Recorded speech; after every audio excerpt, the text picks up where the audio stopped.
Yeah, obviously ecstatic about the result.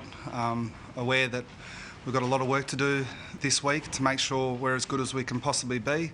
Obviously, we've got a little bit of a concern over Stevie Johnson's fitness, but other than that, I think we're going to go in to the game really comfortable with our preparation. I thought the game itself was pretty hot early, and our guys really stood up under that pressure. What was your immediate reaction when you saw Stevie J go down and maybe saw the replay? I saw the replay and it didn't look good to me, so obviously we were really disappointed. The doctors certainly haven't ruled him out, so I guess that's a positive, and there's no point speculating any further until we get a better diagnosis. Is it dislocated kneecap? Is that the... No. No. Will he have scans on Sunday? Can you answer that one? Probably. Good answer. No, sorry, I don't mean to be a smart aleck, but yeah, we've got to work out if there's any damage, so we'll have scans. But the reason I hesitate is because people at the club don't like me talking about scans because they always get asked about them. How are you off with reinforcements? Who have you got left over? Obviously, you've had guys still training, even though you haven't had the VFL guys in. Yeah, the lack of match practice is not ideal, but we don't think it precludes those guys from coming in and being ready for a big game. Joel Corey stepped in after a significant period of time out and played well. We were happy with him. Darren Milburn is a seasoned player. If he needs to step in, we won't have any problems around his ability to handle the pressure, even with the lack of games. Cam Mooney the same. And then we've got a big group of younger players that have served us well all year, particularly Taylor Hunt springs to mind. He's made a big contribution to our performance this year, so we'd like to think that he would be okay to come in. And then guys that haven't played a lot of footy, but guys we're excited about, Stephen Motlop, for example. So we think we've got a big group of players that could contribute, but we've just got to see where we are midweek before we make those decisions. Does Stevie J's injury hurt more because Menzel, similar type of player, went out in your last match as well? I mean, they're both in their best 22, so if they were missing, we're disappointed. Dan Menzel was in terrific form, and if he was fit, he'd certainly be playing next week. So it's disappointing for him. Nathan Vardy's probably the same, but we'd like to think we've got a pretty flexible group of players that can play forward, back, and midfield. So I don't think the type of player is going to be too much of an issue for us. What do you think of? Compared to the game Collingwood had last night, compared to the game he had in terms of preparation for a grand final? Sorry, their game last night compared to ours? Yeah. I don't read too much into it. I think it's really dangerous to spend too much time worrying about your opposition's preparation. We'll focus 100% on ours, make sure we're as good as we can possibly be, and assume that Collingwood will be as good as they can possibly be as well. Chris, respect that you're not done yet, but are you at the point now where you've exceeded expectation from the start of the year? No. Well, we said right from the word go, probably in November, that we thought we could get ourselves in a position to contend. It wasn't going to be easy. There was a lot of hard work to do, and that's all we've done so far. We're in a position to contend, playing the best side of the last 2 years, judging just by win-loss. So it's a huge challenge in front of us, but we're up for it. Chris, so you've been pretty low-key all year, but are you pinching yourself just a little bit to be where you are now? Are you talking to me? Or do I pinch myself? No, not yet. I think there's plenty of time for reflection. We've got to make sure that we keep focused on the job and make sure we tick all the boxes this week. And if we get the result we're after, then we'll have a couple of weeks to sit back and pat ourselves on the back, but we're certainly not there yet. Yeah. You personally, given that it's your first year?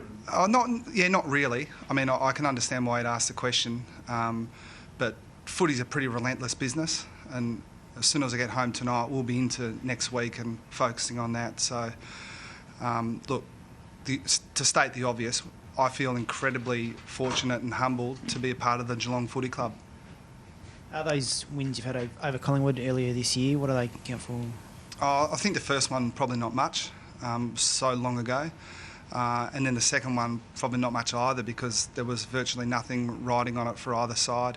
I thought we played pretty well that night, but I haven't worried too much about what Collingwood brought to the table. The circumstances will be different next week. But as I said, I'm only going to talk about us, and I think we're in really good shape to perform somewhere near our best next week. Chris, you mentioned Joel Corey before. Were you ever cutting it fine with him? You know, his timing's impeccable. Yeah. Back for the prelim, and he's come back really well. Oh, I'm not sure his timing's impeccable. We would have liked for him to play the Hawthorn game, but we were really comfortable that without having to play last week, that we could be a little bit more patient with his build-up to this game. He hasn't played a lot of footy, but he's a very seasoned campaigner and extremely competitive, so we're pretty satisfied that he got through a fair bit of footy today, and we'll be in good shape next week. You know a lot about the family angles and stories. What do you make of the Selwoods battle today? We didn't focus on it too much during the week, except to say that both Adam and Scott are really competitive players, a bit like Joel, really. But we thought Joel played the role we asked of him almost perfectly. To be honest, I didn't focus too much on Scott, so I can't really give you an insight into his performance. Chris, there's a reason why this group's improved when so many thought it would have to actually step back before it could come up again? Oh, I'm sure there are a number of reasons, but the most obvious is that they are a highly competitive group. They were I couldn't believe the levels of motivation, even going back pre-Christmas. A lot of legitimate questions were being asked of the group, and the boys have applied themselves as well as anyone could have hoped in terms of answering those questions. So, look, there are a number of other things. You know, obviously, we've changed the way that we've played a little bit, but I would suggest that almost every side has changed from the way they played last year. If you don't continually evolve, you go backwards. Chris, if there is any changes, the fact Darren Milburn's played pretty well against Collingwood twice this year, does that come into his favour as well too? It doesn't hurt, but it's not a huge factor on selection. But I think the most important thing to stress about Darren is that if we need him to play, we'll have no hesitation bringing him in. Chris, you were part of a lot of grand final build-ups at Brisbane. What lessons did you take out of that as in the best way to handle the build-up to the big game? I think you've got to enjoy the week because you can't avoid the week. So you've got two choices. You can either enjoy it and be a part of it, or you can hate it and let it affect your preparation. This group of players don't need my advice on how to handle the week. They're extremely professional. They've been there before, and they're competitive, driven people. So hopefully they give you what you need this week, and they are accessible, but they maintain their focus and keep their mind on what we have to do next Saturday. If the boys want to play golf rather than going in the parade, will you let them do that? Might come up. No, I'm going to try to avoid the question. No, we'll all be at the parade. Yeah. Chris, Tom Hawkins last month, he would be pretty proud by the way he's come on, and since obviously questions were asked about him early in the year, midway through the year. Yeah, I think he's played really well the last month, but I don't think he was playing as badly as some people thought he was early in the year either. Tom doesn't have to dominate games to play the role we ask of him, and while I think he has been better the last month, and he's still got some improving to do, we were always confident that Tom was going to be a part of our plans this year. I was just going to say there was a third career incident with Podsiadly that was replayed a few times, that bump on Selwood. Did you get much of a look at that and anything? I haven't looked at it enough. I can't comment anyway. All I can say is you guys watch it and give an honest opinion, and we'll do what we have to do.